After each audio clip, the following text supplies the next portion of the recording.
Por lo general, cuando la mente humana construye la idea de un refugio, de un hogar seguro, pues automáticamente diseña una fortaleza. Claro, 100%. O sea, imaginamos paredes gruesas, cerraduras pesadas, una barrera física, digamos, impenetrable, que separa la calidez de la familia de... De los monstruos que acechan afuera, exacto. Exactamente. Es una visión muy reconfortante.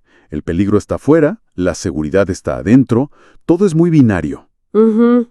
Pero hoy, en esta inmersión analítica, vamos a desarmar el texto original de un relato fundacional para demostrar cómo esa falsa dicotomía termina destruyendo a las víctimas. Totalmente. Porque, a ver, el verdadero terror no reside en la bestia que intenta derribar la puerta, a la fuerza.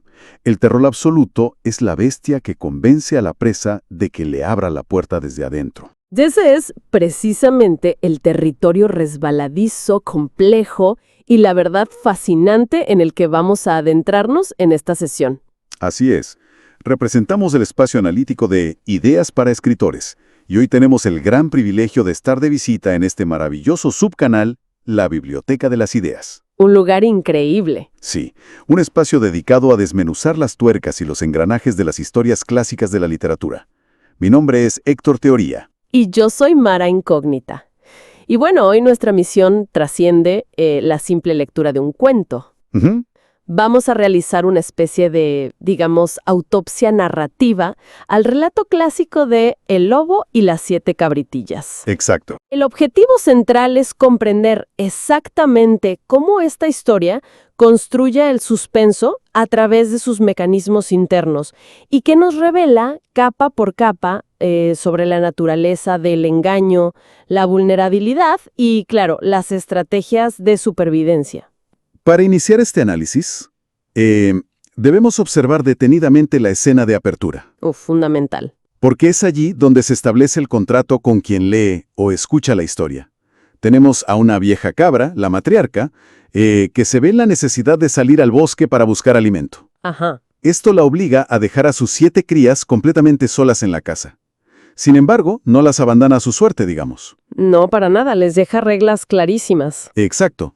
Les proporciona un manual de supervivencia sumamente específico, les advierte sobre un depredador en particular, un lobo que tiene la costumbre de disfrazarse, Ujú. y para evitar el engaño, la madre les entrega 2 identificadores biométricos, o sea, inconfundibles. El depredador tiene una voz bronca y áspera, y posee unas patas negras. Y justo ahí, con un solo movimiento, la historia establece las reglas del juego. O sea, la premisa es perfecta en su simplicidad. Claro. Las crías responden afirmativamente, aseguran que tendrán sumo cuidado y la madre se marcha con el corazón tranquilo. Es un contrato verbal impecable. Impecable. El problema es que las reglas, por más claras e infalibles que parezcan en la teoría, están a punto de enfrentarse a la implacable persistencia de la amenaza. Sí. Y aquí es donde entramos en la verdadera ingeniería del engaño. Porque, a ver, el lobo no es un ariete, es un invasor iterativo. Analicemos ese proceso iterativo, porque el primer intento de vulnerar el hogar fracasa de inmediato. Totalmente. El lobo llama a la puerta, pero las crías aplican la regla número 1 del manual de su madre, el reconocimiento de voz. La voz ruda y bronca lo delata instantáneamente. Sí, sí, sí. Y las cabritillas le niegan el acceso. Pero ojo a esto. Ante este fallo, la respuesta del depredador no es la frustración, sino la adaptación. Esa es la palabra clave. El texto nos indica que el lobo se dirige a un comerciante, compra un gran trozo de yeso y se lo come.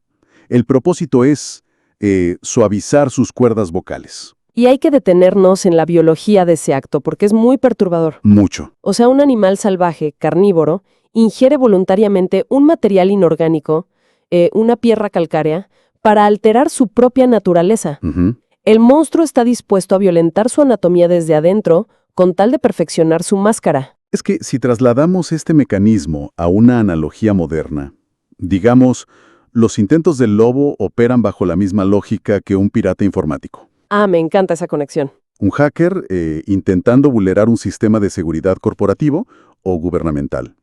El sistema que la madre cabra instaló tiene una autenticación de 2 factores. Claro. El hacker hace su primer intento de infiltración y el sistema rechaza el reconocimiento de voz. Falla. Entonces adapta su táctica, altera el código de audio, con el yeso y vuelve a intentar. Ajá, la segunda intrusión. Llama a la puerta por segunda vez. Supera la primera barrera porque la voz ahora es suave, pero el sistema le exige la verificación visual. Y ahí es donde... Y vuelve a fallar, exacto.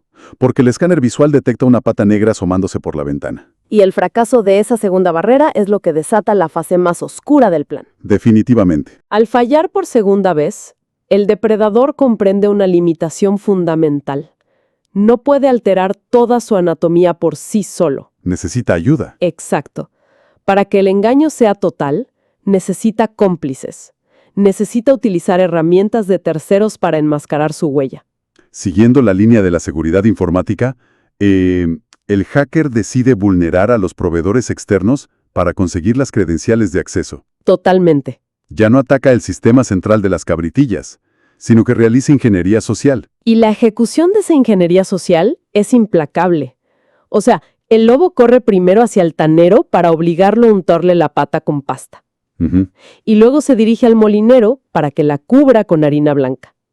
Y, a ver, es en este preciso encuentro con el molinero donde la estructura del cuento de hadas se rompe por completo Sí, se fractura. y nos golpea con una dosis de crudo realismo. Ujú. Porque el molinero no es un ignorante. Él comprende perfectamente que la bestia trama una tropellía, que alguien va a salir lastimado. Claro, lo sabe. Por un breve instante, la moralidad asoma y el hombre se niega. Pero el monstruo no negocia, aplica coacción directa y letal. Si no lo haces, te devoro. Una amenaza directa. Y el molinero, paralizado por el pánico y el instinto de autopreservación, cede y le blanquea la pata. Y en ese instante, el narrador inserta una línea en el texto, una línea que dice, textualmente, sí, así es la gente. Eso no es casualidad. Ujú. Esa línea, esa brevísima interjección de apenas 5 palabras, cambia la polaridad de toda la historia. Por completo. Ya no estamos ante una simple fábula de supervivencia animal. El relato se convierte en una crítica social profundamente dolorosa sobre la complicidad humana frente a la amenaza. Totalmente de acuerdo. El monstruo triunfa gracias a su astucia, eso es innegable, pero su victoria depende fundamentalmente de que el miedo paraliza a quienes tienen el poder de detenerlo.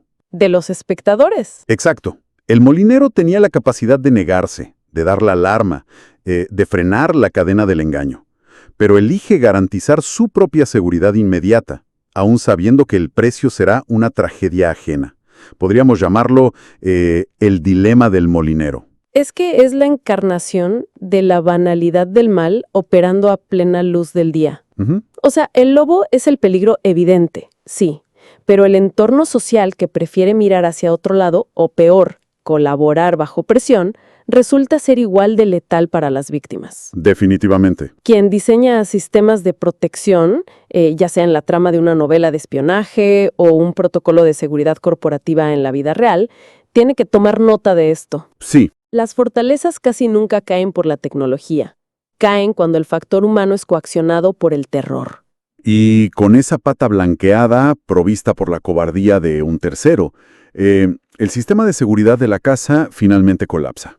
Cae por completo. El lobo regresa por tercera vez. Las cabritillas escuchan la voz suave, miran hacia la ventana y ven la pata blanca. Todo coincide. Los dos factores de autenticación coinciden a la perfección. Convencidas de que es su madre, giran la llave y abren la puerta. El refugio ha sido vulnerado. ¿Y si el héroe es el verdadero problema? A ver, elabora sobre esa idea. ¿A qué te refieres exactamente con que el héroe es el problema? Pues pensemos fríamente en la madre cabra.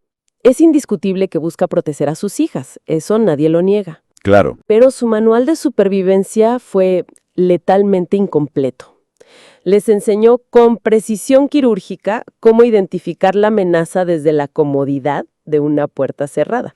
ujú, Pero nunca, en ningún momento, instruyó a las crías sobre qué hacer si el engaño llegaba a triunfar. y es un gran punto. O sea, ¿qué pasa si el sistema falla?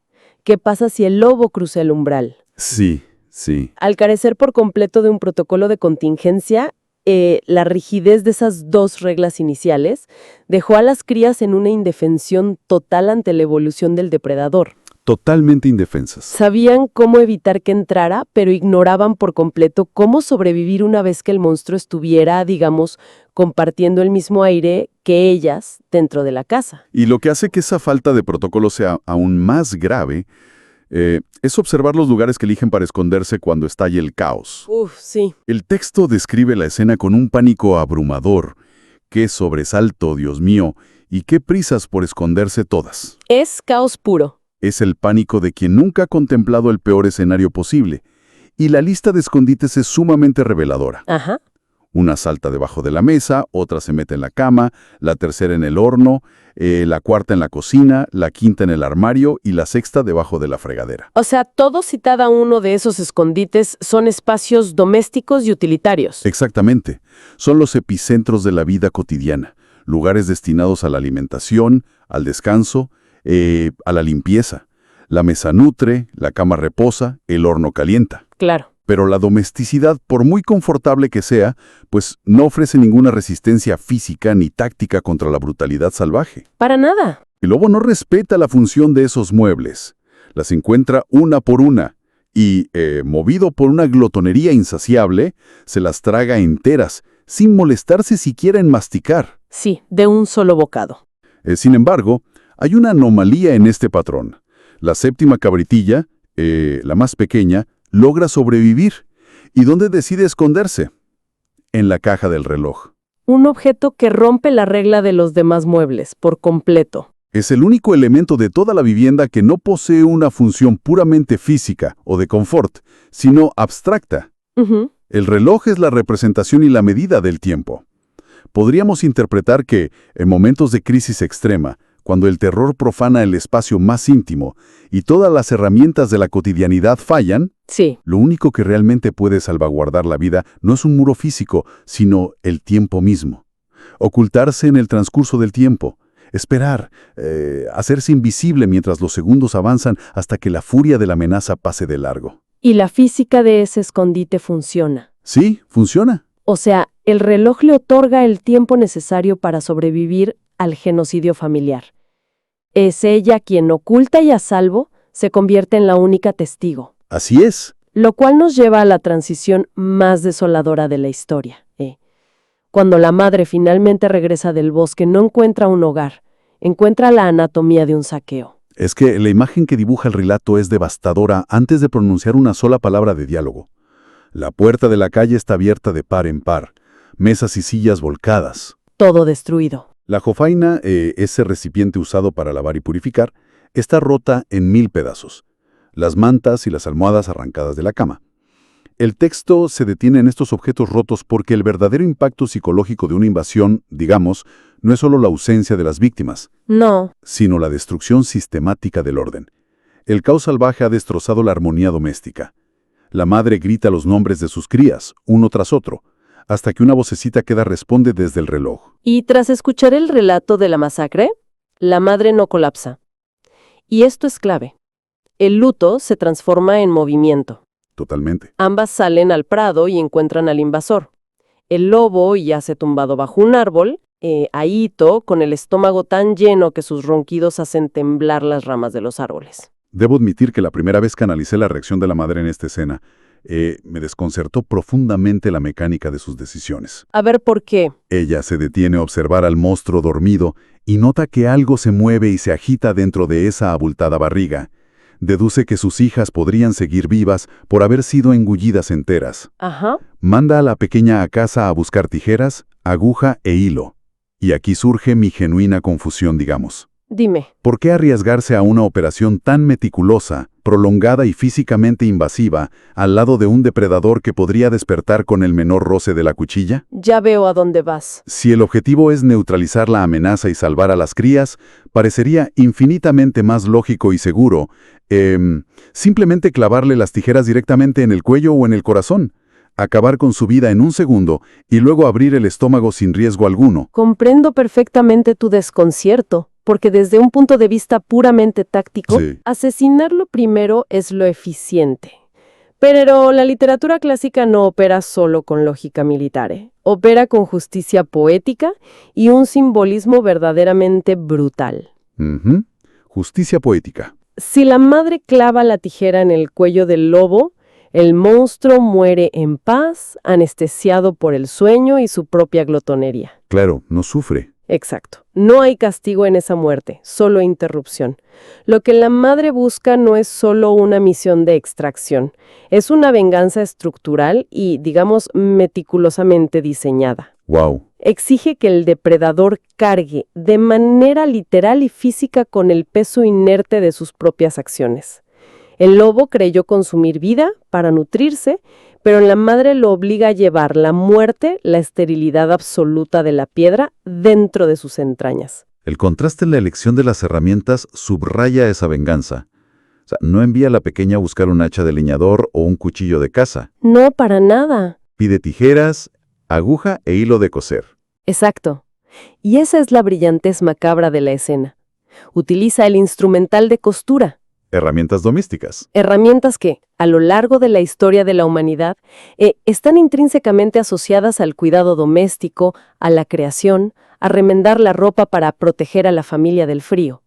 Pero en medio de ese prado, la madre transforma esos símbolos de amor maternal en instrumentos de intervención quirúrgica y castigo letal. Es fascinante. La tijera que antes cortaba lino para hacer sábanas, ahora rasga la carne y el peritoneo del monstruo. La aguja que antes unía telas, ahora encierra una condena ineludible. Sí. La domesticidad que fracasó rotundamente a la hora de proteger a las crías dentro de la casa, ahora bajo el cielo abierto, se convierte en un arma silenciosa e implacable. Y la ejecución de esa cirugía es descrita con un detalle que sinceramente hiela la sangre. Tras sacar a las 6 cabritillas vivas, la madre les ordena buscar guijarros pesados. Ajá. Llenan el vacío del estómago con esas piedras, y el texto especifica que la madre procedió a coser la piel, y cito, con tanta presteza y suavidad que la fiera no se dio cuenta de nada ni tan solo se movió. Es increíble. Esa suavidad es aterradora, ¿eh? Es una operación de rescate y una sentencia de muerte diferida, ejecutada con el mismo pulso firme y la misma delicadeza con la que alguien remienda un calcetín junto a la chimenea. Y esa sentencia de muerte diferida nos lleva irremediablemente al desenlace de este análisis, porque la justicia quirúrgica se cobra su precio en la fase final. Claro. El lobo, tras finalizar su pesado sueño, despierta. Y el banquete de vida que creía haber digerido ha sido reemplazado por rocas áridas, lo que le provoca una sed abrasadora. La fiera se levanta y se encamina hacia un pozo para beber. Pero a cada paso que da, los guijarros en su interior chocan entre sí, produciendo un sonido hueco y antinatural. Sí, sí. Y aquí el depredador, en su absoluta ignorancia de la invasión que ha sufrido su propio cuerpo, recita un pequeño poema. Es casi cómico. Es un momento que roza la comedia negra, digamos, pero que subraya su tragedia. ¿Qué será este ruido que suena en mi barriga? Creí que eran 6 cabritas, mas ahora me parecen chinitas. Es que su arrogancia lo ciega ante su propia pesadez. O sea, al llegar al pozo, impulsado por una sed que lo consume, se inclina sobre el brocal para alcanzar el agua. Lo físico de su propia avaricia metamorfoseada, lo arrastran sin piedad. Cae al fondo. Cae al fondo del pozo y se ahoga miserablemente. El agua, el elemento que debería haber aliviado su sed y prolongado su vida, se convierte en su tumba, sellada por las rocas de su propio castigo. Lo que ocurre a continuación es la culminación de la catarsis. Las 7 cabritas y la madre acuden corriendo al borde del pozo. Ajá. Al ver que el monstruo ha desaparecido bajo el agua, no hay solemnidad, no hay trauma paralizante frente a la muerte, hay un estallido de júbilo primario. Total. El texto narra que gritan al unísono, «Muerto está el lobo», y, tomadas de las pezuñas, se ponen a bailar en corro en torno al pozo, junto a su madre. Es la celebración absoluta de la victoria y la recuperación del espacio vital. Espera, ¿y si en realidad... Uf. A ver, respiremos. Sabía que ibas a llevar esto hacia las sombras. Ilumínanos. O sea, pensémoslo con frialdad. Están bailando una danza ritual sobre la tumba acuática de su enemigo. Ese baile en corro alrededor del pozo no es simplemente la viñeta de un vivieron felices para siempre, es el bautismo de una nueva realidad. Claro, el nacimiento de algo más. Es el nacimiento de una familia que ha perdido la inocencia de forma irreversible. A ver, 6 de esas crías han estado literalmente dentro del vientre de la bestia, rodeadas de oscuridad y ácidos gástricos. Sí, una experiencia traumática. Han visto a su propia madre abrir a un ser vivo con tijeras, rellenar sus entrañas con rocas y coser su piel mientras la criatura respiraba. No es fuertísimo. Ese baile no es alegría infantil, es un ritual de supervivencia endurecida. Ya no son las crías ingenuas que creían que una simple puerta cerrada y una regla biométrica bastaban para detener al mundo exterior. Ahora conocen la verdadera oscuridad y saben de lo que son capaces. Es una perspectiva abrumadora, ¿eh? Pero encaja perfectamente con la progresión narrativa. Si recogemos esa intensidad emocional y la observamos con perspectiva, queda claro cuál es la tesis central que rige la anatomía de esta historia.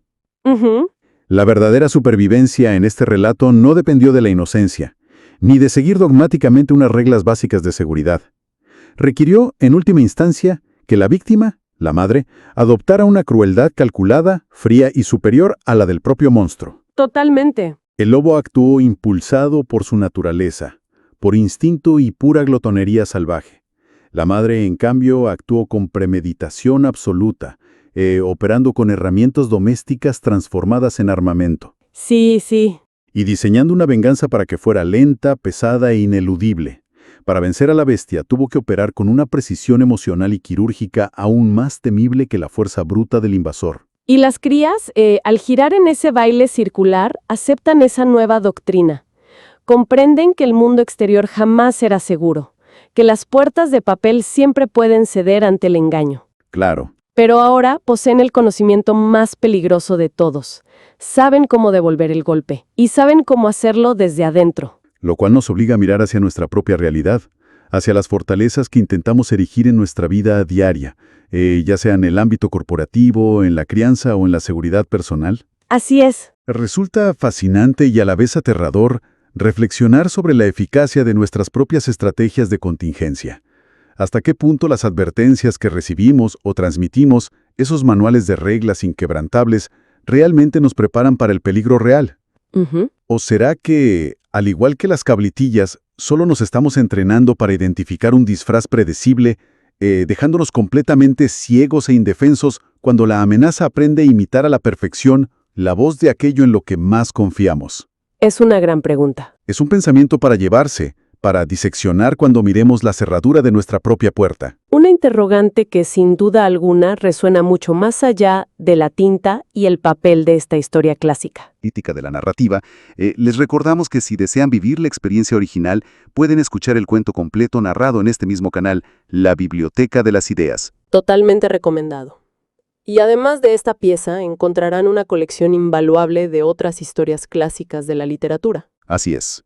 Nuestro consejo para quienes deseen sumergirse de verdad en las tuercas y engranajes de estos mundos es que busquen preferentemente aquellas narraciones que tengan una duración superior a los 20 minutos. Muy importante. Porque es en esa extensión, en esa respiración pausada del texto, donde los detalles estructurales y psicológicos realmente cobran vida. Agradecemos su compañía en este cruce entre los mundos de Ideas para Escritores y la Biblioteca de las Ideas. Que los cimientos de sus refugios sean verdaderamente sólidos y que sus protocolos de contingencia no dependan únicamente de una puerta cerrada. Hasta la próxima inmersión.